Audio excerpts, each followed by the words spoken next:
Alright, so we are now down to problem number 3. Given the following data of the rectangular footing shown, so this footing, we have column loads, we have a vertical load of 600 kilonewtons, a given moment of 80 kilonewton per meter, this moment right here. We also have the unit weight of concrete, 24 kilonewton per cubic meter. The unit weight of soil, 18 kilonewton per cubic meter. This is the first question. Compute the maximum net soil pressure in kilopascals. Second is the maximum gross soil pressure in kilopascals. And lastly is that if the allowable soil pressure is 165 kilopascals, determine the minimum footing width B. This footing width, okay, in meters. So first question, ilan daw yung maximum net soil pressure natin? So when we say net soil pressure, it only considers what? The column loads. Alright. So ayun. So first, diba, nating dapat i-check is yung eccentricity or E. Now, paano natin malalaman si E? Yes, diba? Familiar kayo sa equation na ito. The moment over, yes, a total vertical load. So you have moment given 80, tapos P na 600. Na, we have E equal to 0.133. Next is we need to compare it to the value of your B over 6. Okay, B over 6.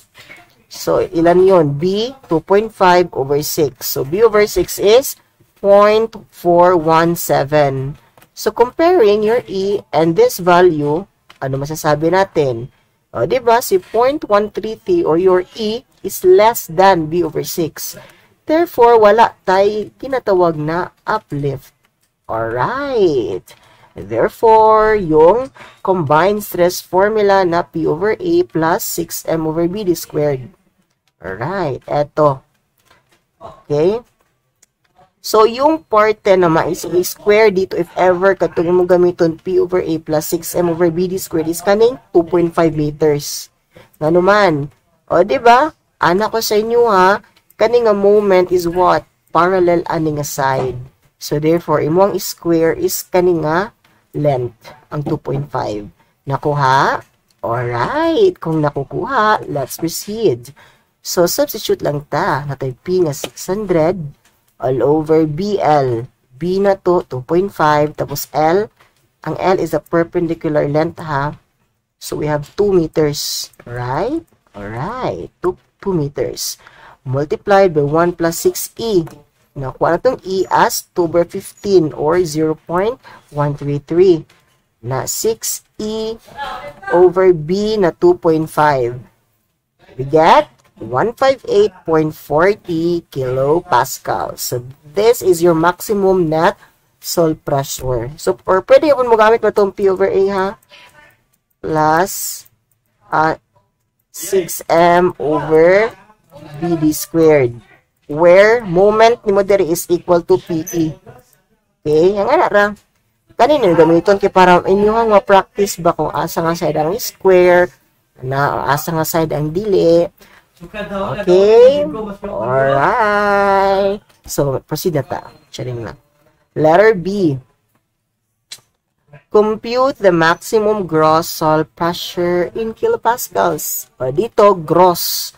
So, meaning, included na yung weight ng soil above the footing and the weight of the footing mismo.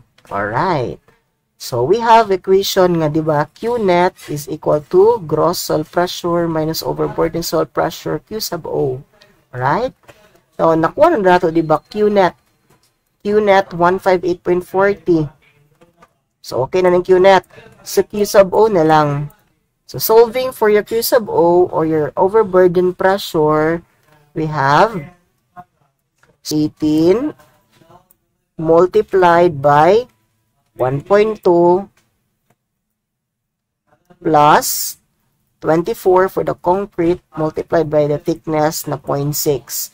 So, your overburden pressure is 36 kilopascals. Substitute na ito, diri balik. Okay? So, makuha na to. Q net is equal to Q gross minus 36. Shift solve, this is your maximum gross soil pressure, 194.40 kilopascals. Alright. Okay, letter C. If the allowable soil pressure is 165 kilopascals, determine the minimum footing width in meters. Okay? So, given na to diri, allowable soil pressure, 165 kilopascals. Now, kung hatagan gani mo allowable, again, kung hatagan mo word na allowable soil pressure, unsay pasabot ana niya? Net pressure ba na siya or gross pressure? Kung allowable, that is, alright, tama, gross pressure. Nakuha. Okay, gross pressure na siya ha, gross pressure. Meaning, included ana ang weight sa imong footing, included ana ang weight sa soil above the footing. Alright. Okay, nara o, note, allowable soil pressure is equal to gross soil pressure. Okay? So, Q net is equal to your Q gross, which is 165 minus Q sub O. Nakuha to ganina, right? Ako rang gibutang sa kilid, 36 minus 36. Your net soil pressure is pila, 129 kilopascals. To get for your width being, assume that there is no uplift. So, katong combined stress nga formula. Ayun.